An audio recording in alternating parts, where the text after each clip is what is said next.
One of the first things you learn about me, for anyone who has met me, is that I say sorry. A lot. Sorry comes out of my mouth every other word. I say sorry when I accidentally hit a table.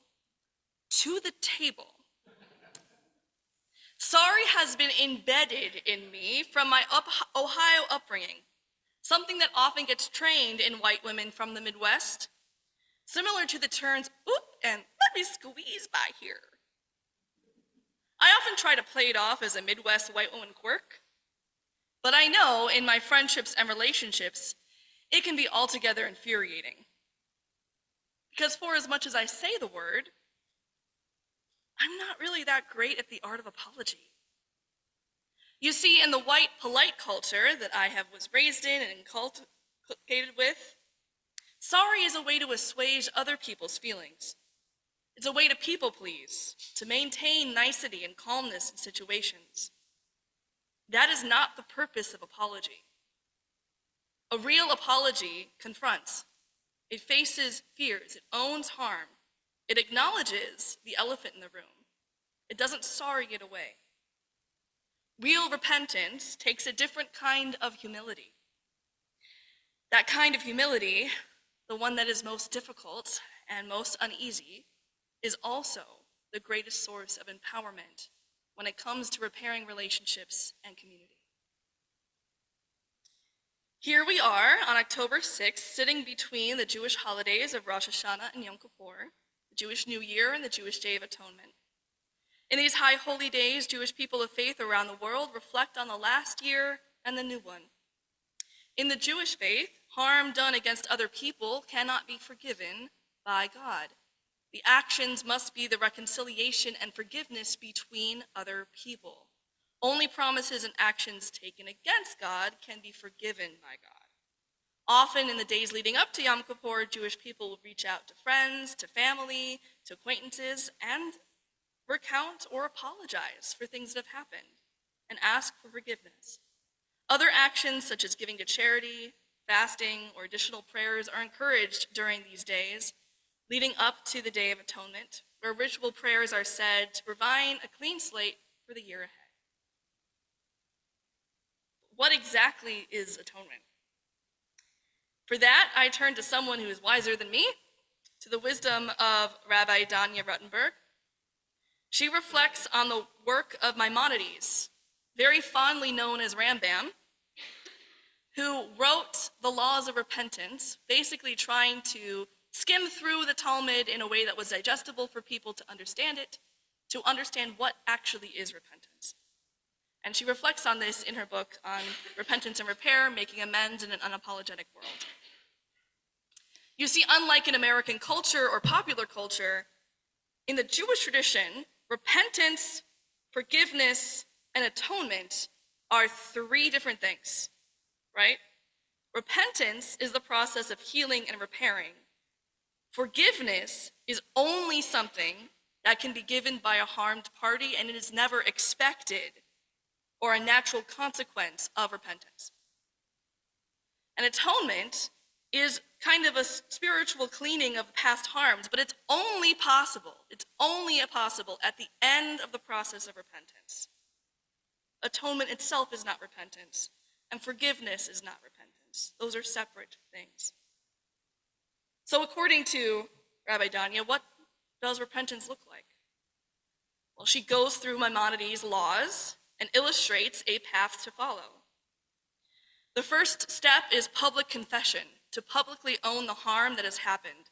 Note, this is not an apology. This is simply telling the truth about the harm that has been caused.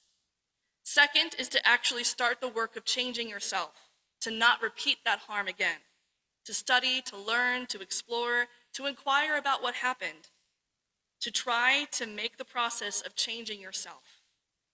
Only after the steps of public confession and starting the work of change do we come to step 3, which is making amends and restitution. Making amends has to be done on the needs of the victim or the person who's been harmed. It centers their perspective.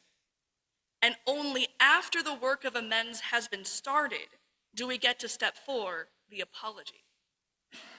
Step 5 in the laws of repentance says, after all that is done, when you know someone's actually repented is if they don't do it again, making different choices in the future. Wow, this is a different path than I'm used to when it comes to forgiveness in our culture. You start with the work of change before you even make the apology. You confess before it's even done.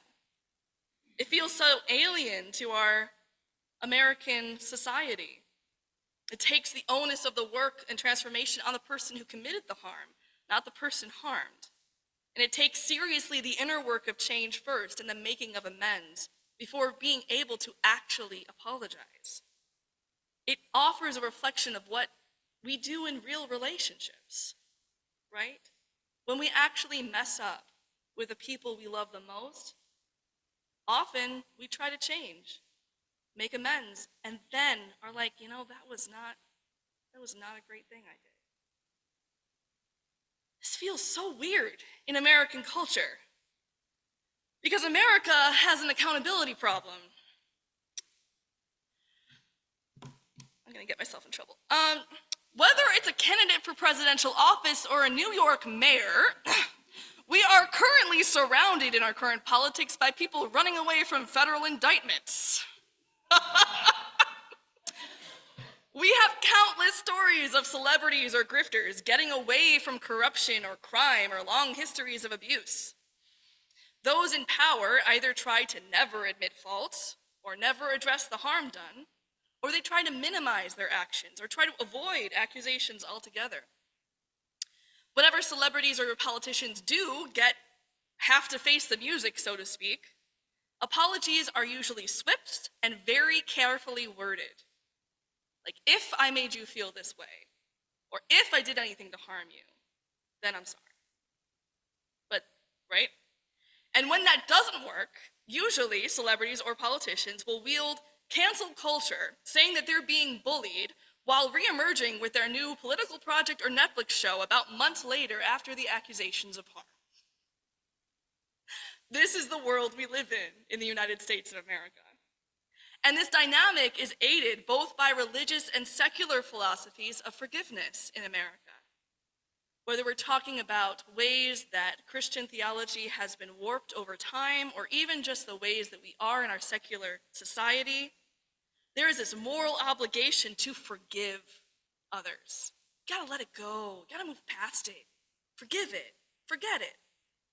We live in systems of oppression that wonder, what's the big deal about slavery anyway? Didn't that happen centuries ago? Why are we still talking about it? We live in economies that make the misuse of funds and labor as a success story for their profit. They pull themselves up by their bootstraps. They made it work. They're the American dream. Those in power want us to believe that to have power means to avoid any consequences, to be above reconciliation and responsibility.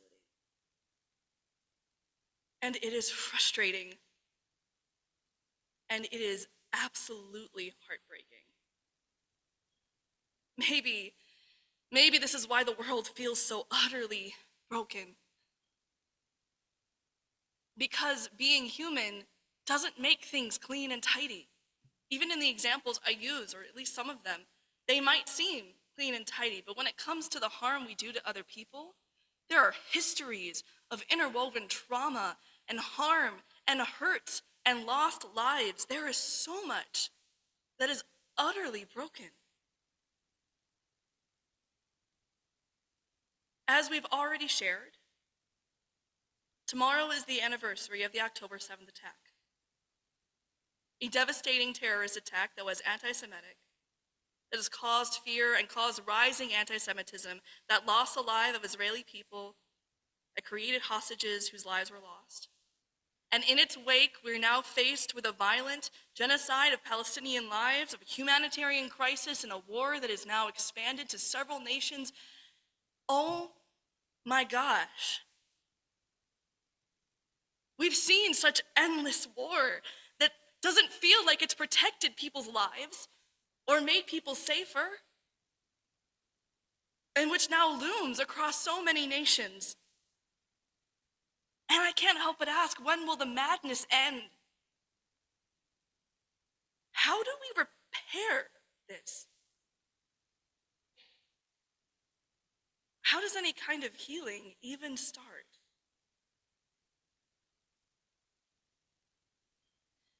This is fresh and painful for many of us in this room, affected by this tragedy in many, many different ways.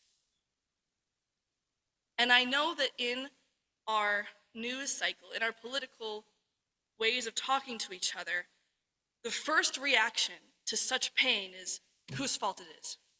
Who do we need to blame? Who's at fault? Who needs to be attacked? Who needs to be taken down in order to prevent this again? And that has just continued and perpetuated the cycle of violence that led us here. I am done trying to blame other people. I want to hold myself, our world, our nation to account. I want to start the work of repair in me first. The only way to truly heal this is to start taking the actions ourselves with each other to end anti-Semitism among ourselves, to end endless war and killing.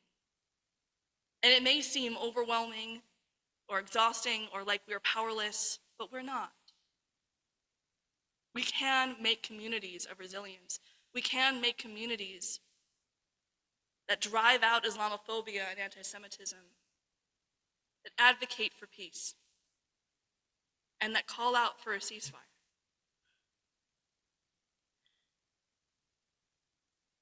All of us as human beings have harm we've done in little ways or big ways.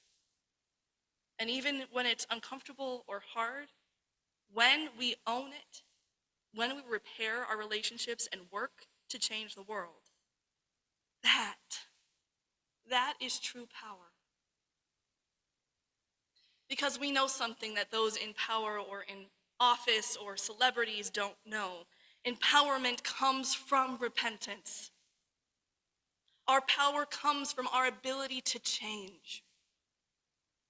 Communities can heal and become something new. Relationships can grow stronger and better when someone makes amends. People can help and heal when true accountability is had. When we take ownership and responsibility across our communities, across our lives, we can become the better version of ourselves, the better version of our politics, the better version of our communities.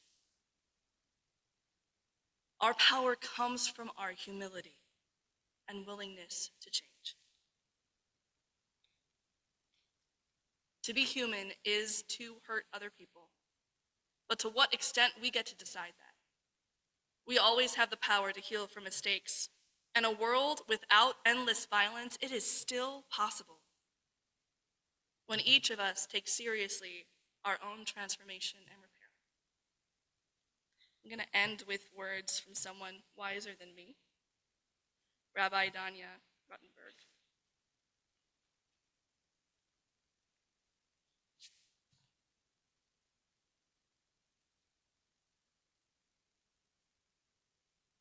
She talks about the bridge between starting the work of repentance and going through the journey and doing the work.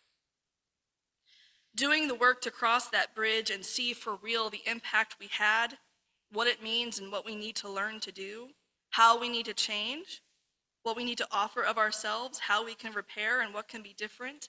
It can be different. We know that it can, but the only way out is through. And on that way through, you know what can happen? Profound healing can happen. Individual lives and relationships can be transformed. Communities and cultures can move towards care, accountability, and restoration. Institutions can do the work needed to protect the people they serve. Nations can face the truth of what they have done. Even if the work is imperfect or messy or haphazard, it can make a choice to write a new story for tomorrow. Repair is possible. Atonement is not out of reach. Atonement is not out of reach. What is needed, and this is of course a great deal, is the willingness to do the work. What is needed is the bravery to begin. May it be so.